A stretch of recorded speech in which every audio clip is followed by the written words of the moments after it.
Wake up. It's the Sleep Unplugged podcast with drchriwinter, episode 32, Co-Sleeping. Let's spend the night together. Welcome, everyone, to another episode of the Sleep Unplugged podcast. I'm Dr. Chris Winter, your host, neurologist, and sleep specialist for somewhere in the order of 30 years. Very excited for you to be here with us in this episode. If you're new to the Sleep Unplugged podcast family, welcome. Very excited you're here with us. If you're a veteran of the show, welcome back. Glad to see you again. So I want to start this episode off with an apology. We make fun of the audio quality of the podcast, but last week I received a text message from my producer, my daughter Maeve, and she said, something's wrong with the audio. And for those of you who are familiar with the podcast, we live up to the name Sleep Unplugged. It is one shot. I sit down at some point, record, and stop. We don't edit. We don't mix. We don't refine anything. So I took a listen to the podcast, and yes, even by the Sleep Unplugged podcast audio standards, which are sometimes about the same as a airplane mayday call, it was bad. And I was like, what did I do? Because the week before, the episode on cataphrenia sounded pretty good. I mean, it was really not too bad. So I figured out the problem. I had done a recording for another organization in between and was using a different mic setup. And when I switched back to the podcast mic setup, I realized it defaulted to my laptop's little microphone. It's built-in microphone, which is, I'm sure, not great. And it's like a little pinhole on the microphone or on the laptop. So I apologize to everyone for the terrible audio, but we've learned something here at the Sleep Unplugged podcast, and that is how to do a proper audio check before we get going. So hopefully from this point forward, we have very standard quality recording. So I certainly appreciate that. At this point, we usually in the show go through listener questions, listener comments, listener feedback. We'll do two. One was a comment or actually a review that I just wanted to highlight from F Meatballs. I think I just wanted to say F Meatballs on the Unplugged podcast, but F Meatballs wrote, "Been super into learning about sleep recently. This podcast is great. Expert advice, tight format, and interesting topics. Highly recommend." Notice F Meatballs said nothing about audio quality, so I appreciate F Meatballs' restraint. Thanks for listening, F Meatballs. We're happy you're part of the family. I'm going to highlight a quick question, which is a good one and a common one. It's one that I get a lot, which is, great show. Really enjoy your podcast. Also really enjoying your book, The Sleep Solution. Just a quick question. I'm confused when you say that sleep deprivation is important, but insomnia is not. What about me, because I'm only getting 2 to 3 hours of sleep? And we've gone through this a lot. If you're a listener of the show, every Monday we do talk about sleep and specifically insomnia. So every topic is on Monday relates in some way to insomnia. So episode 2, insomnia, it's not what you think it is, really highlighted the answer to this listener's question, which is, you're telling me you sleep 2 to 3 hours per night. If that is in fact true, then yes, you are sleep deprived, and that's problematic. You shouldn't be doing that. But I'm going to guess by the way you frame the question, you desire to sleep more than 2 to 3 hours. You are trying to sleep 2 to 3 hours. You're spending 10 hours in bed, but only seem to be getting 2 to 3 hours. That's generally the nature of that question. So it really comes down to, if you are truly getting 2 to 3 hours of sleep per night, you're going to be devastatingly sleepy. You have what we call sleep deprivation. Maybe you're somebody who's working 3 jobs to make ends meet and support your family. And because of that, you only allow yourself 2 to 3 hours of sleep between job number 2 and job number 3. In which case, I would say stop doing that. You have to get more sleep. You are devastating your health by not doing it. If you're saying, no, that's not the situation here. I go to bed every night at 10 o'clock, but I'm just not able to fall asleep until 5, and then I get up at 7, maybe 8. Then we start to get into what what insomnia is and what it isn't. And it's not sleep deprivation. And you're most likely not sleeping 2 to 3 hours despite the 8 hours you're spending in bed. This reminds me of the legend of Thai Ngoc, who is a individual, I believe he was Vietnamese, and basically said he got a fever and he never slept after that. 50 years he went without sleep. It was never studied, to my knowledge. Nobody was ever really able to gain access to him, so it's sort of this kind of internet legend. But most likely, Thai Ngoc was sleeping far more than 0. In fact, he may just not have perceived his sleep. And if you're asking me, hey, Chris, have you ever had a patient who truly does not think that they sleep? Absolutely. It happens a lot more common than you think. So again, to that listener, check out Sleep State Misperception or Paradoxical Insomnia. That's episode 20. I think that's a very important episode for you to listen to, because my guess is that email is conveying a degree of anxiety about your sleep, trauma even, which we've talked about before. The trauma of insomnia was an episode that we did at some point. I don't remember exactly when that was, but it's important. People are very upset and saddened by episode 6 was the trauma of insomnia. So my guess is you're a little bit going there. So if you're truly sleeping 2 to 3 hours, listener, I would suggest that you not at least, try to add an hour in there, if not much more. If you think that you're getting 2 to 3 hours of sleep, but you're spending much more time in bed, take a listen to the paradoxical insomnia. So let's get into co-sleeping, the topic for this week. I find this is a very interesting and sort of dynamic topic. There's lots to talk about. Before we get into it, the title of the episode, Let's Spend the Night Together, many of you probably recognize as a Rolling Stones song. They recorded that in 1967. It was off their fifth English, 7th American studio album, Between the Buttons. Titled because if you look at the cover, Charlie Watts is on the cover of the album, and he's got like a pea coat on, or an overcoat with these 2 white buttons on it. And if you look really, really closely, one says the Rolling Stones and one says Between the Buttons. So they recorded Let's Spend the Night Together, and it was a big hit. It was a double A side release. The other side of the single was Ruby Tuesday, I think. Yeah, it was Ruby Tuesday and Let's Spend the Night Together. So a couple of days after they recorded this, after they released the song as a single, they were on the Ed Sullivan Show. This was in January of 1967.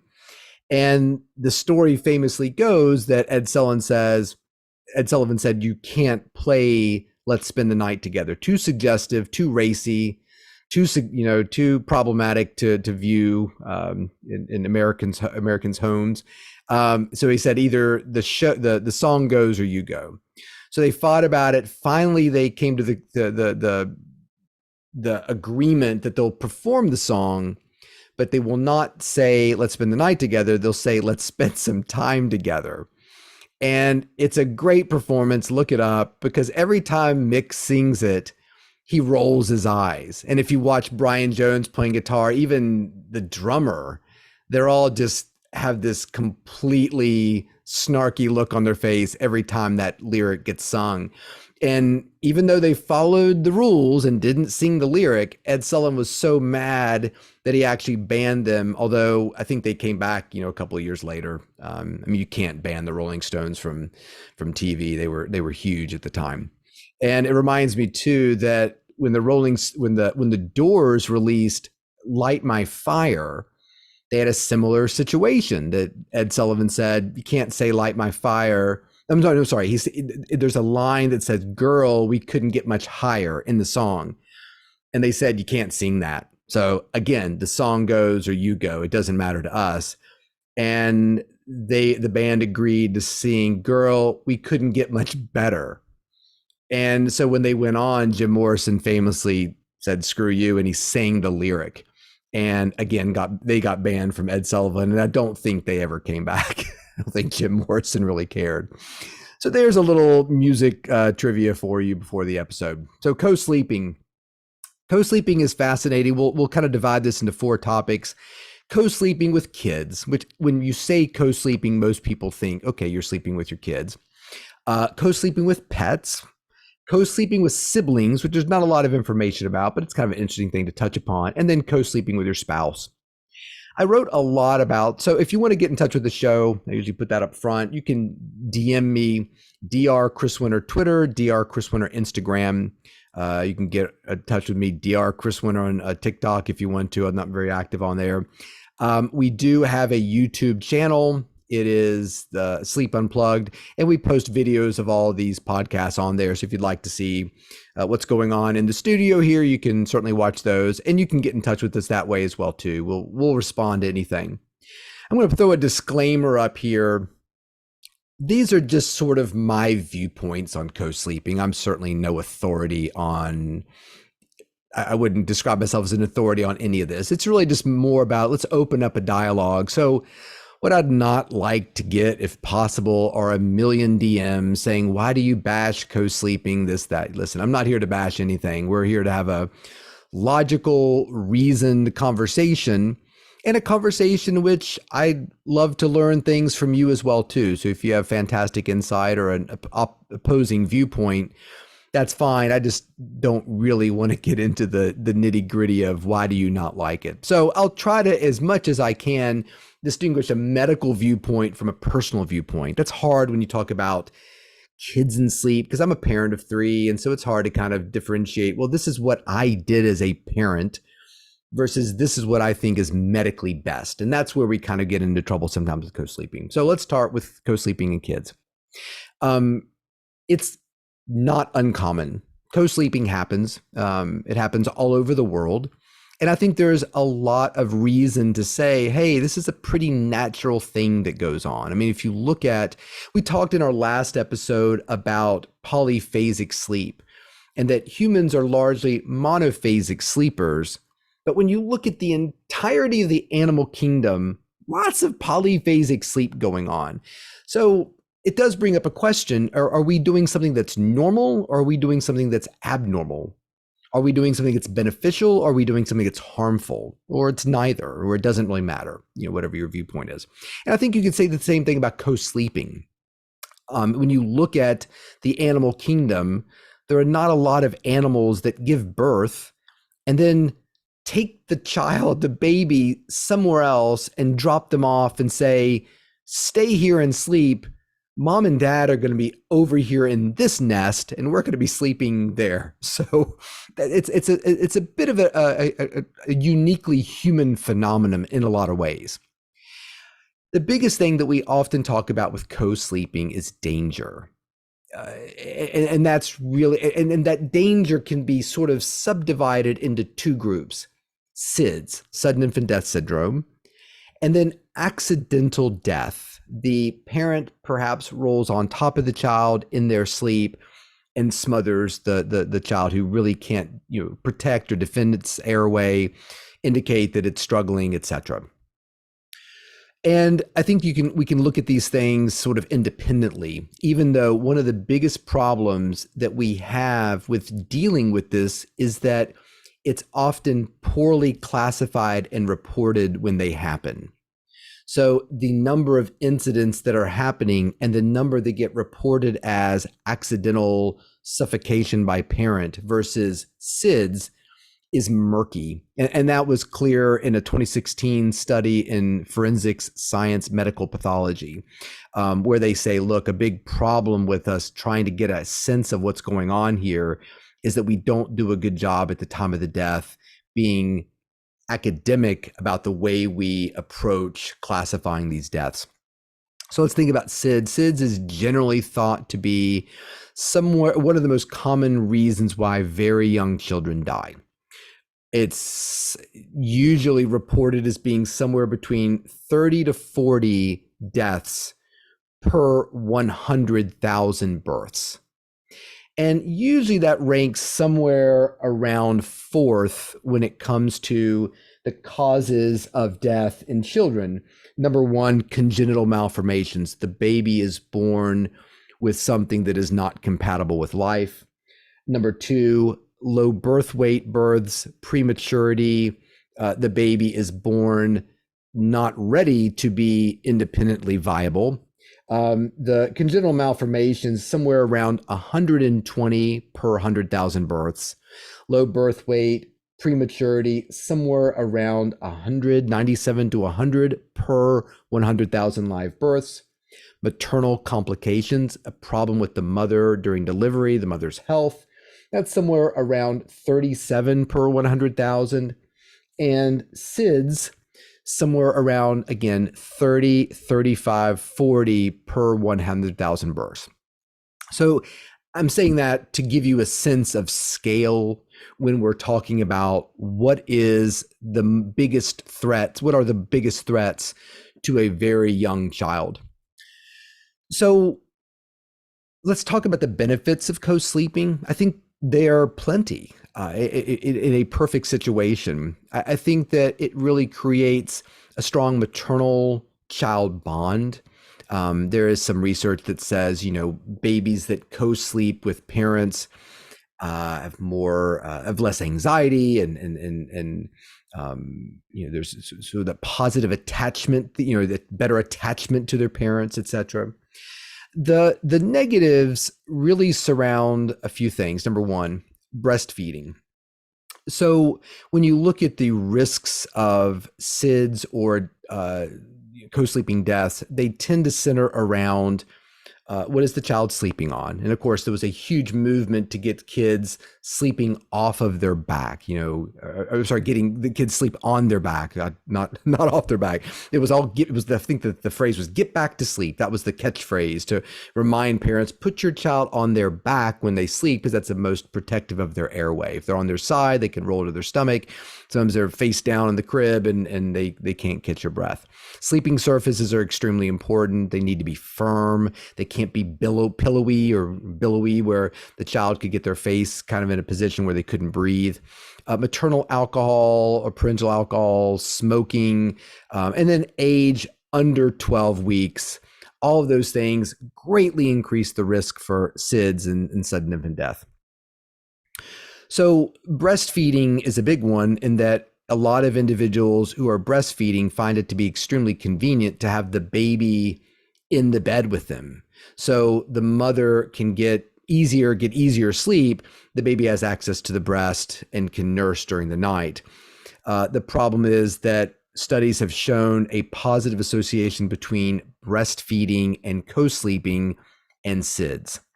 Obviously, the baby's nursing, the mother falls asleep, and an accident could happen.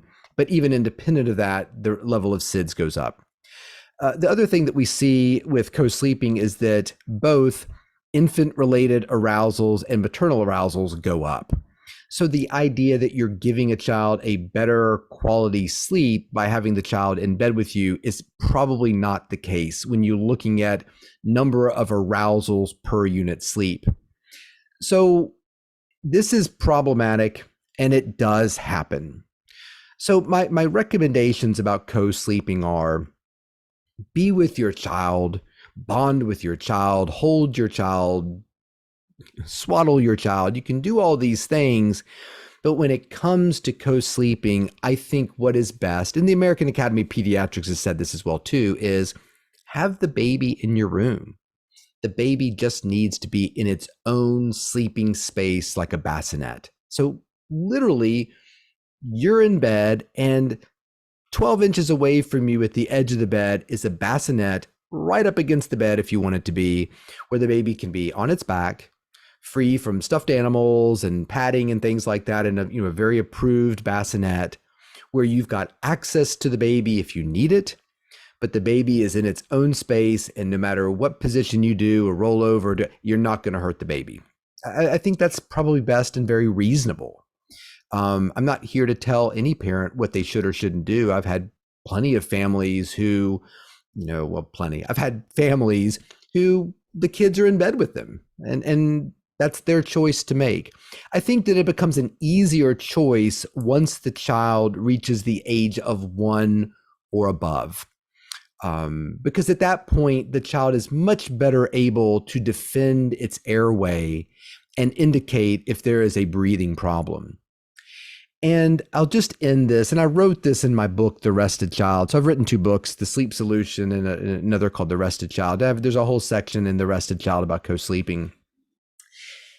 I have had patients who have lost children through accidental death, not SIDS, accidental death. The parent accidentally killed the child.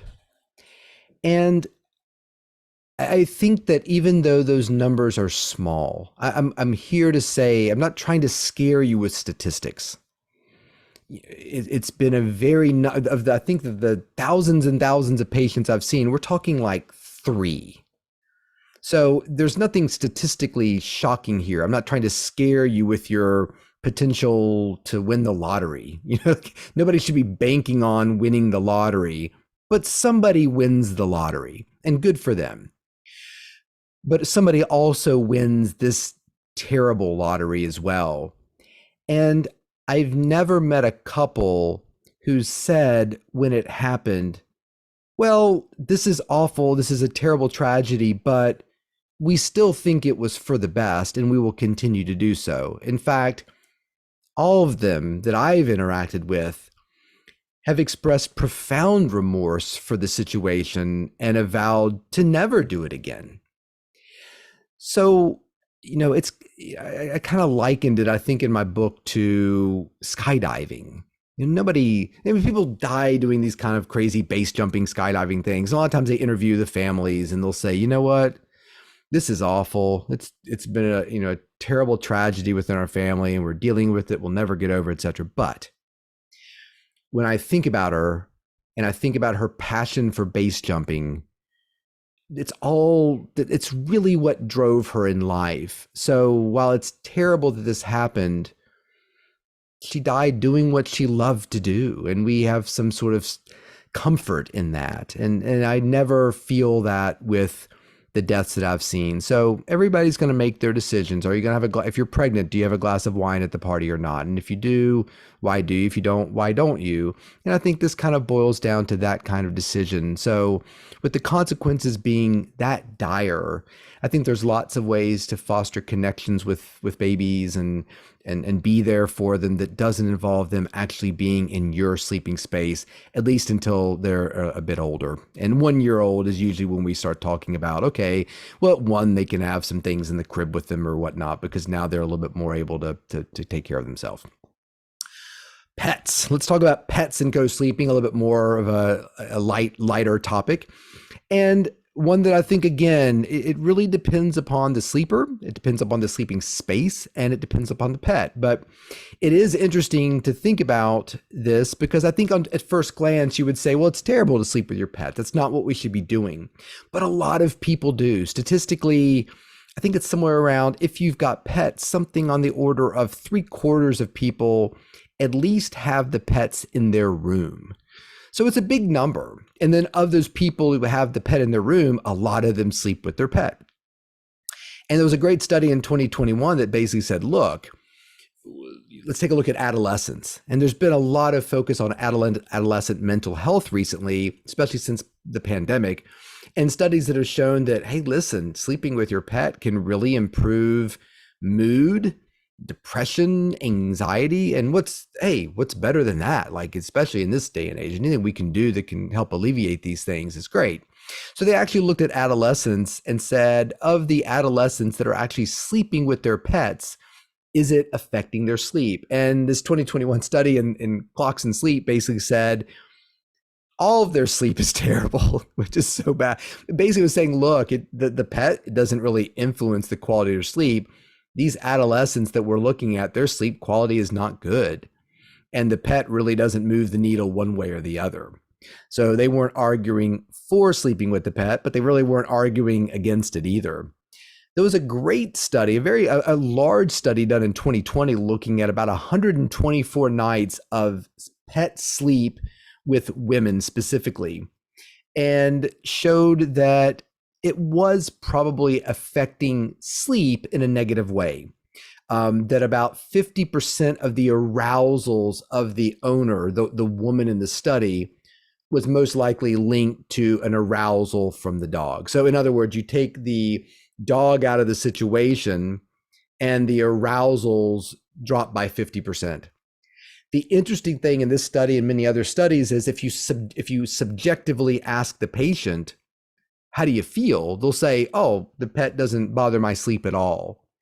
And that's really not borne out a lot of times by the data. It's showing it does affect your sleep. You're just not perceiving it. And we've talked a lot about that on this podcast, about caffeine, about alcohol, about lots of things, sleep apnea. You stop breathing 1,000 times during the night and you snore like a freight train. Well, it doesn't really seem to affect my sleep. A 6-pack at night, well, it really helps my sleep. No, it doesn't. So it's interesting in these studies. I mean, they're obviously very short-term studies. What happens if you take the pet out for a 2-year period? Do you see any differences? So I do think that the other thing that you need to sort of consider is what kind of pet are you sleeping with?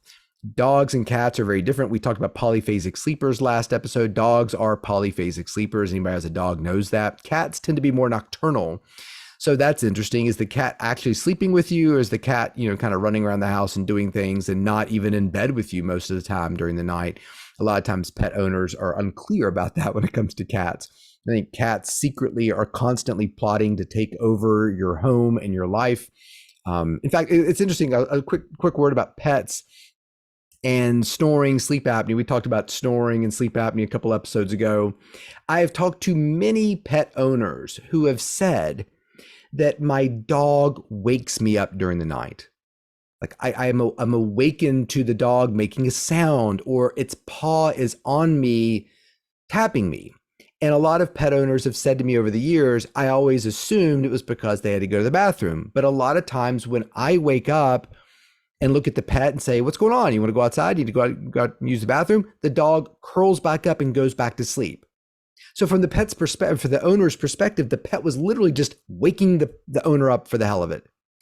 And what's interesting is when those individuals treated their snoring or their sleep apnea, I have had so many pet owners over the years come back and say, my dog stopped waking me up.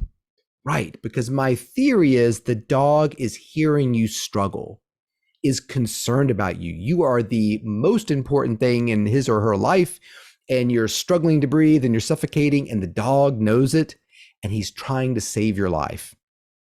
And when you wake up and she sees that you're okay, curls back up, goes to sleep.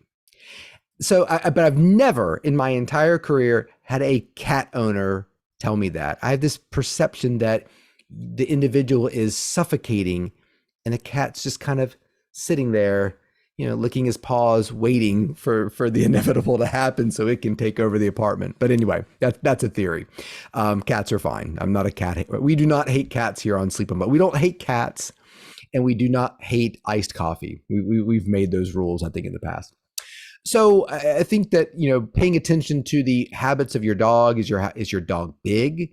Does your dog, if he sleeps on the bed with you, encroach upon your space? Is she curled up next to you? Is the temperature of your dog affecting your sleep? Or is she just curled up in a ball at the bottom of the bed and you really don't even know she's there? Dogs can snore and make noise. So I think that, probably the ideal situation is maybe the dog is in a bed next to your bed.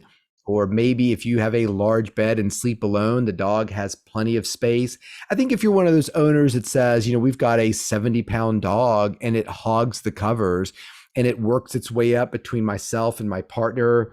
I had a woman tell me that, between she and her wife, this huge dog that was bigger than the both of them would eventually work his way up between the two and was really disruptive to their sleep because the dog took up a ton of space.